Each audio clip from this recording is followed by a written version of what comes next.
Hi, this is Melissa Ainsley. This is the third episode of the 11 Intuitions podcast.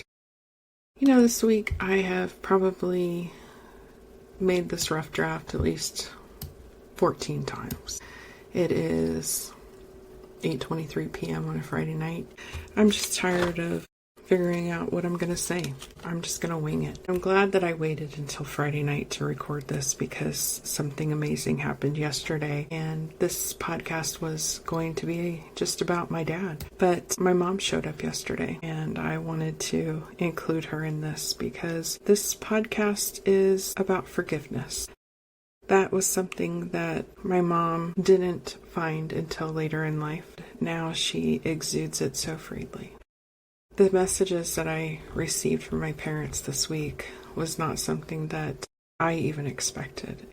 You would think as a medium, you would definitely get messages all the time. I receive signs from my parents every single day, but messages are different. These messages came very unexpectedly. That's what this podcast is for. Today, to share what they came through as saying, because this podcast topic was too important not to share with you. I know that there are many people out there who definitely need to hear this. I know I needed to hear this. I really tried to plan and give forgiveness, and I definitely had to do that with my dad before he passed away. Well, I'm going to work very hard not to cry during this podcast, but this is a special one for me because my parents are just absolutely amazing working on the other side, and I think you're going to be able to tell that with this podcast. So it is called Forgiveness Frees You. Today's episode wasn't planned. I was going to meet my friend Melissa at McDonald's, and I told her, I said, hey, we can either meet after my student at noon, or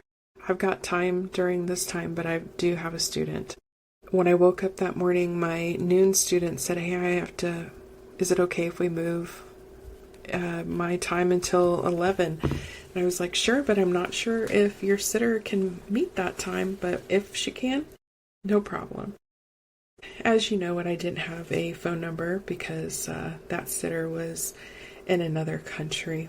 And I said, Melissa, my friend, I guess you're going to be a sitter for my student. And she's like, okay. So this is the story of what happened that morning. So after my first student, Melissa and I had a lot to catch up on, and we were just talking about, what I've been doing, and she wanted to hear about my trip to New York a couple weeks ago, and, I told her about it and said that the reason that I was basically able to do this and able to take care of this nasty spirit that was there was because I had found forgiveness with my father before he passed away. I'll deal with that later in another podcast, but forgiveness is a hard thing, especially when people have hurt you, have hurt other people in your life. And, a lot of people have not forgiven him, even to this day. It's something that I worked very hard for, and it's something that he thanked me for before he passed. And the day before he went into his hospice bed, he asked me a question. He said, I see how hard you work doing these readings, working these cases. Why can't Spirit just tell you what happened to them? I said, Daddy, you're going to die. Why don't you go up there and you help me? Just like Mom does. He never understood the connection that I had with her. It wasn't until a few days before he was going to die where we were really able to have those conversations. He was really stubborn and didn't want to have those heart-to-heart conversations until he knew it was going to be the end. And he admitted that, he could hear the wind chimes go off in the house, and that was her. But he said he was jealous of the connection that I had with her and that I was able to talk to her. I did do a reading for him soon before he passed. The first thing that she said to him was, It's about time, Fred. That sounds like her. He just, I guess, was scared to hear from her. Maybe what she had to say. I'm not sure. But forgiveness goes a long way in life. And when you hear about what he had to say, I can understand that. And I can tell you that this man was afraid of passing away. But I can tell you that he is up there and he is helping other people who are afraid to die, helping them cross over. I can also tell you that he is changed. He is a changed man. He is doing the work that he needs to. I have recordings from different mediums stating that he has done the work, that he is a changed person. Spirit. The reading that I have today talks about what the work that you should do down here. It just was a beautiful reading. And so I want to tell you how that happened. And you're probably going, well, yes, that's what we've been waiting for. So basically, Melissa and I were talking again about, my trip. I told her about it and also about the other stuff that I've been doing, the students, how busy we've been with the business and stuff like that. And then it came time for the student to come on. And of course, the sitter didn't show up. And so I said, okay, it's your turn. And I handed her my headphones, which had been working all morning. Of course, at that time, it did not work for her. So I said, well, why don't we trade places? So we traded places. Again, still did not work for her. And the student said, it sounds like you're underwater. And so Melissa just listened, and the student said, just yes, no, or just, nod your head, because she really couldn't hear her. The student couldn't hear her. So I just, watched Melissa get the reading, and I was just on my phone playing my daily New York Times Wordle puzzles and stuff like that. I could, hear the student just talk a little bit over it. There was a lady behind me. A lot of people were having their lunch that worked there. And so then all of a sudden I heard Melissa say, well, I still don't know who this spirit is. I was like, oh no, because I really wanted her to hear from one certain spirit. I was kind of disappointed that she didn't get to. And then, a couple minutes later, she goes, okay, so do I just give the headphones back to Melissa? And she said, yeah. So I got back on with the student, and she's like, well, why is that? Why couldn't she take who this spirit was? And I was like, sometimes the reading, isn't meant for them. Maybe it's for someone else. She said, okay, well, I get that.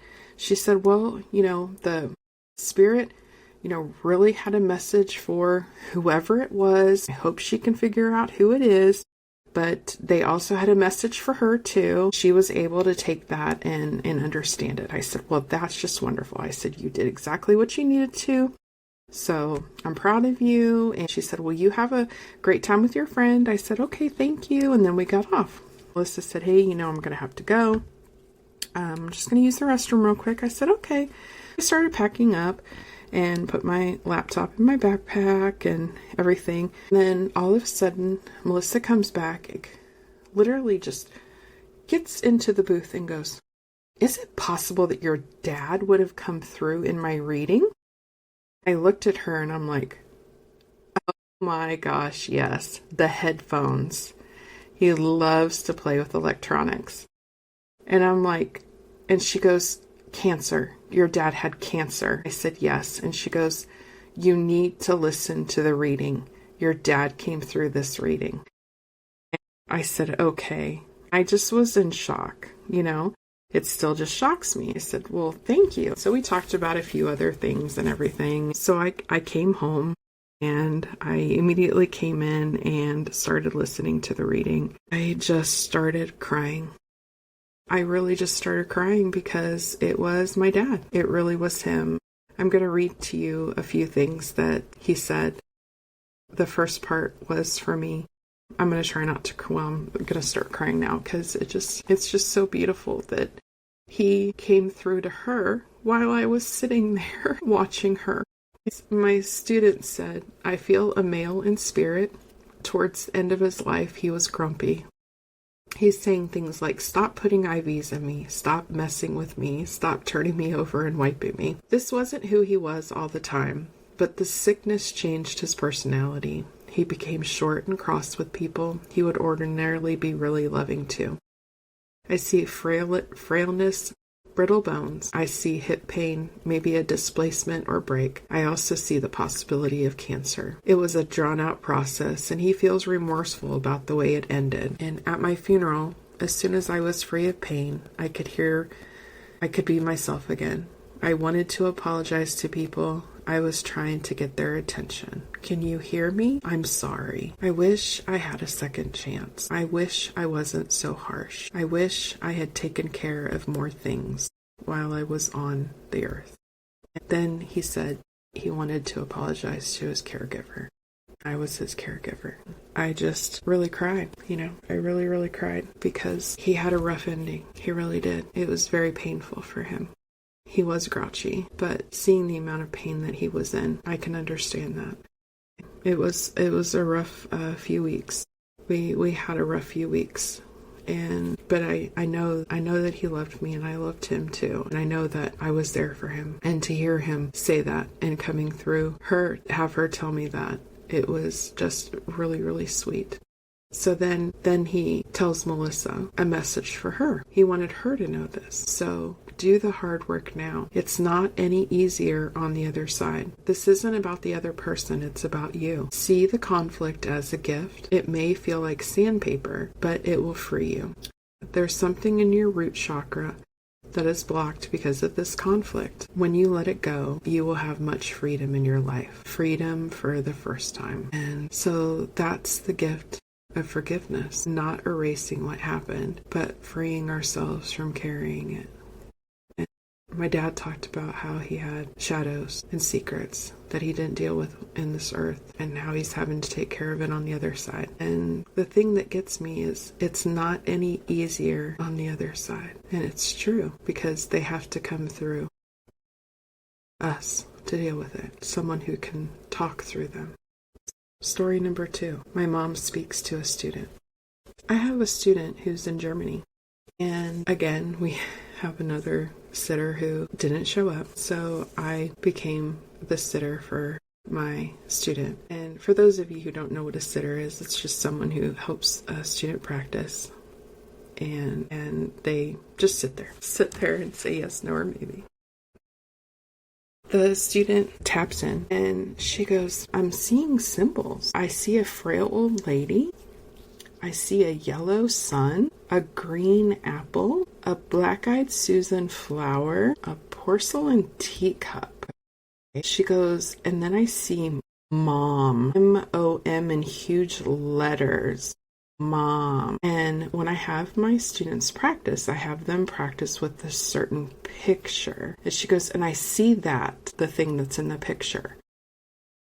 And I'm like, okay. And she goes, your mom's here.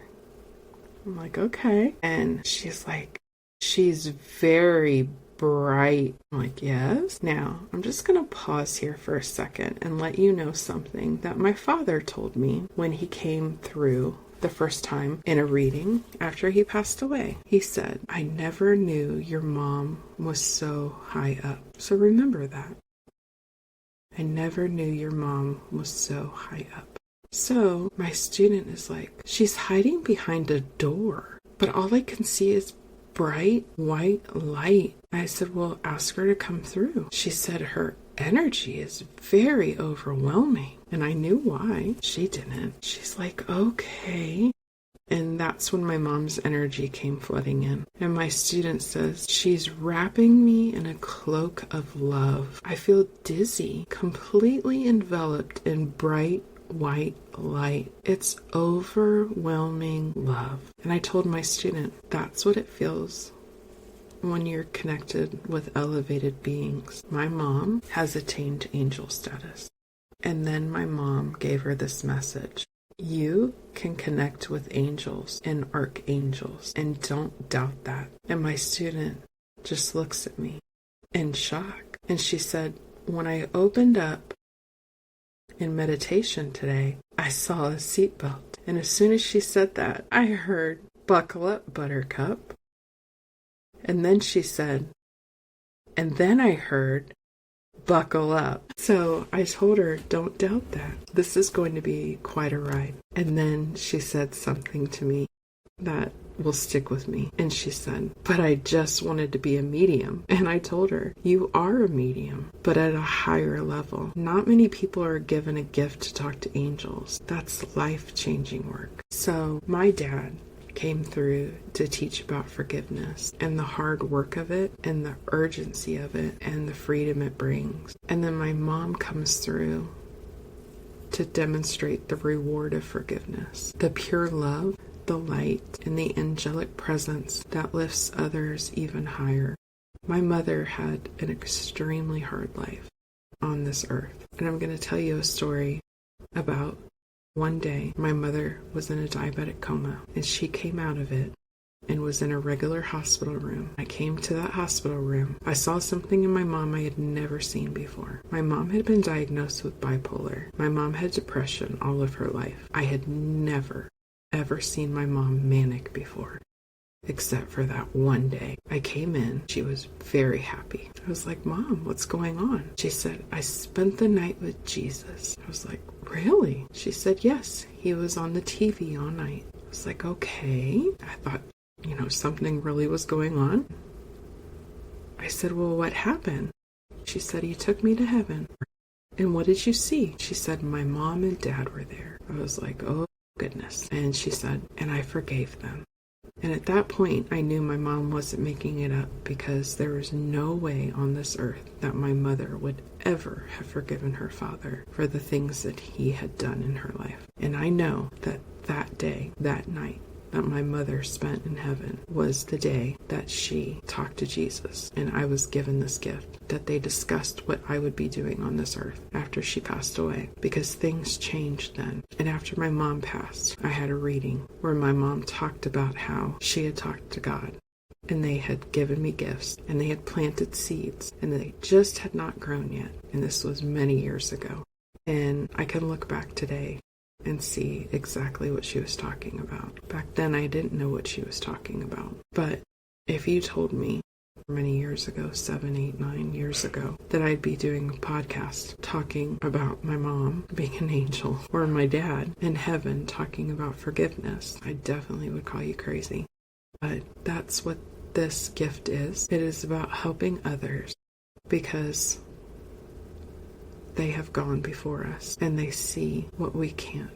And my dad is my day-to-day guide. He helps me with this practical work that they do. And my mom is the angelic presence, and she opens doors for the students to step into gifts beyond what they even imagine. So I'm going to close here and just let you know that forgiveness doesn't excuse what happened, and it doesn't mean it was okay, but forgiveness sets us free. Free to heal, and free to elevate, and free to let Spirit use us to bring love and change into this world. And my dad's words remind us to do the work now, and my mom's presence reminds us what that work leads us to. And I want to leave you with this. Who in your life do you need to forgive? Not for them, but for you. Because it's just one simple fact. Forgiveness frees you. Thank you for listening to episode 3 of the 11 Intuitions podcast. If you would like to work with us or want more information, please follow us at www.11